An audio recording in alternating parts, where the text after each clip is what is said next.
Isso aí é manjar. Vai pegar. Lado A, lado B, lado B, lado A.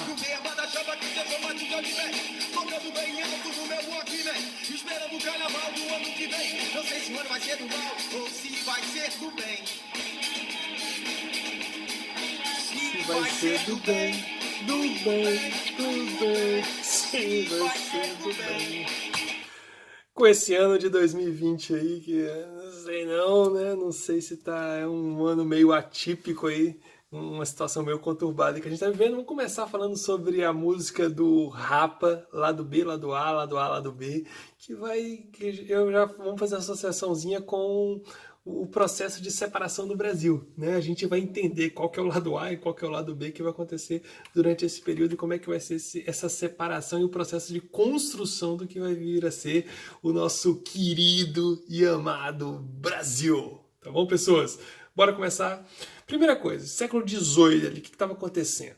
Brasil era o quê? Colônia de Portugal. Como colônia de Portugal, ele tinha que obedecer a prática mercantilista corrente da época, que era o quê? Pacto colonial. Beleza? Então o Brasil só podia comercializar com Portugal, ou seja, só poderia comprar e vender produtos de Portugal. Tinha um negocinho assim com a Inglaterra, tinha algumas exceções, mas basicamente era isso.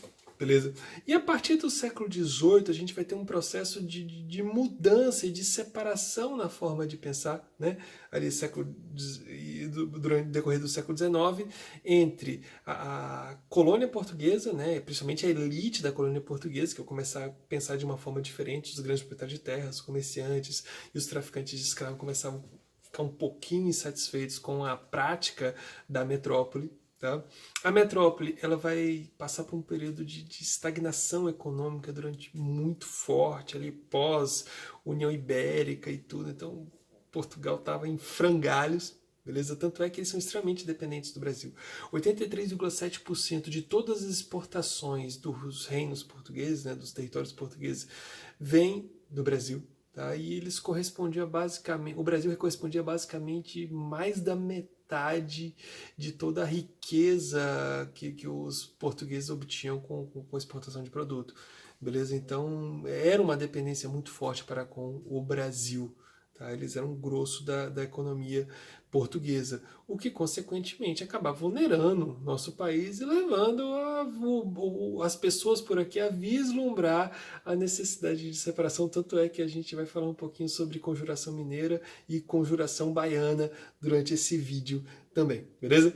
Aí a gente vai ter também a chegada de ideias iluministas, né? A própria industrialização inglesa com o seu processo de desenvolvimento e a necessidade de abertura de novos mercados acaba incentivando esse processo de emancipação do Brasil. Tá? E o pensamento de liberdade, de igualdade, as práticas contra o mercantilismo e tudo vão acabar levando as pessoas por aqui, por nossas terras, né? Por nossas terras brasílias, terras tupiniquins, a pensar de uma forma diversa dos nossos queridíssimos lusitanos portugueses, nem tão queridos assim, né? Mas são nossos tchutchucos, tá bom?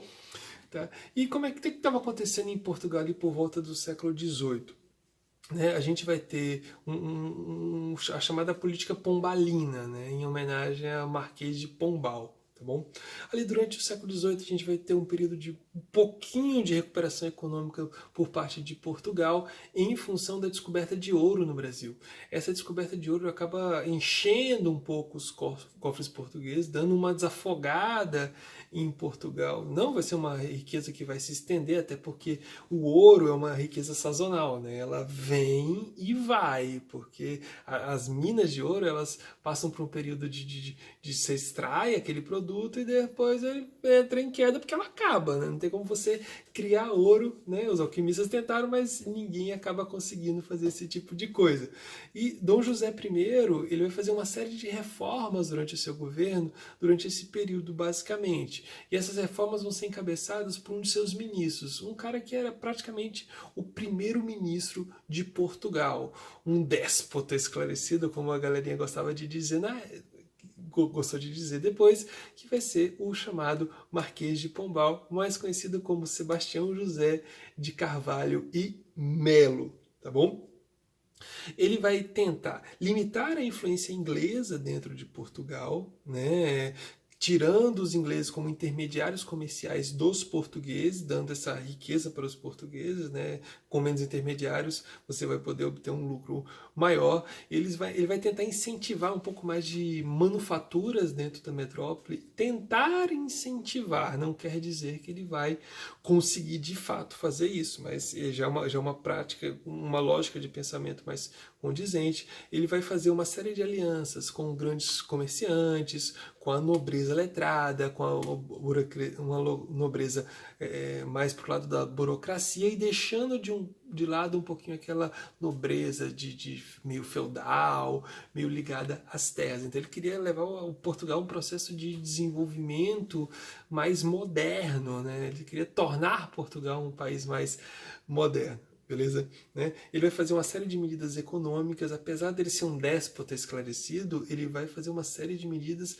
mercantilistas. Então a gente tem que entender que esses déspotas, eles são déspotas esclarecidos, eles seguem o modelo de pensamento iluminista de forma conveniente para eles, assim como todos, né? Todas as pessoas acabam fazendo isso quando se refere à lógica de pensamento. Tá bom? Ele vai tentar uma eficiência administrativa maior, né? Então ele queria que aquilo funcionasse de fato, beleza? Então ele tem a questão da meritocracia e tudo mais, mas associado a um mercantilismo. Então aquele liberalismo, aquela lógica de pensamento iluminista, mesmo assim ele pegava o que fosse conveniente para ele da lógica de pensamento do antigo regime, tá bom? Ele vai criar uma série de monopólios. Tá? Durante esse período, monopólios para algumas empresas, monopólios de exploração de escravos, de produtos que vão ficar na mão da Companhia Geral do Comércio do Grão-Pará e Maranhão e a Companhia Geral do Comércio de Pernambuco e Paraíba, onde somente essas empresas particulares poderiam comercializar nessas regiões, o que vai acabar gerando uma série de problemas. Por quê? Se você dá o privilégio a só uma empresa explorar alguns produtos, você acaba diminuindo a concorrência, aumentando o preço, onerando demais aquelas pessoas que viviam naquela região.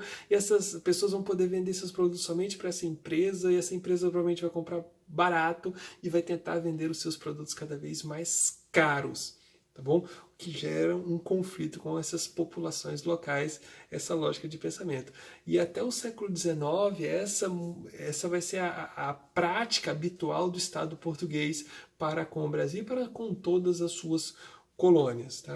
Só que no século XIX a gente vai ter algumas mudanças que vão ser necessárias para poder entender tudo isso. Tá bom?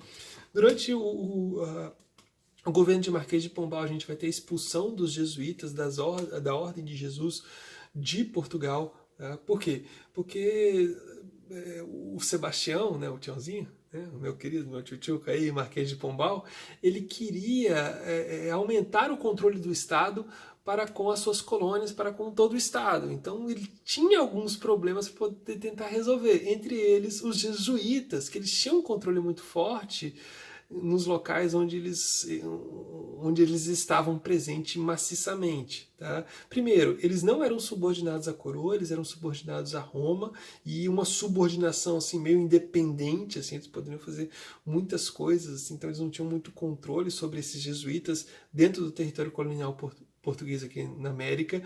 Eles tinham uma riqueza muito forte, esses jesuítas, o que vai crescer os olhos de Marquês de Pombal. Essa galerinha vai ter muita cabeça de gado. Segundo alguns relatos, os jesuítas no Brasil tinham mais ou menos 100 mil cabeças de gado, cara, muita riqueza. Eles tinham muita terra, eles vão ter engenhos, eles vão explorar drogas do sertão, eles vão ter contato com comerciantes, contrabandistas, tá? Ingleses, na hora de vender e de comprar produtos. Então vai ser um povo extremamente forte, extremamente influente dentro desse local, no caso aqui o Brasil. Tá? Tanto é que em 1759, para aumentar a eficiência administrativa, para aumentar o controle do Estado português dentro da colônia, eles vão acabar expulsando os jesuítas, confiscando os bens dos jesuítas, obviamente, né, que eles estavam de olho também, tá? E transformando aqueles aldeamentos, aquelas reduções, que são os locais onde os jesuítas viviam,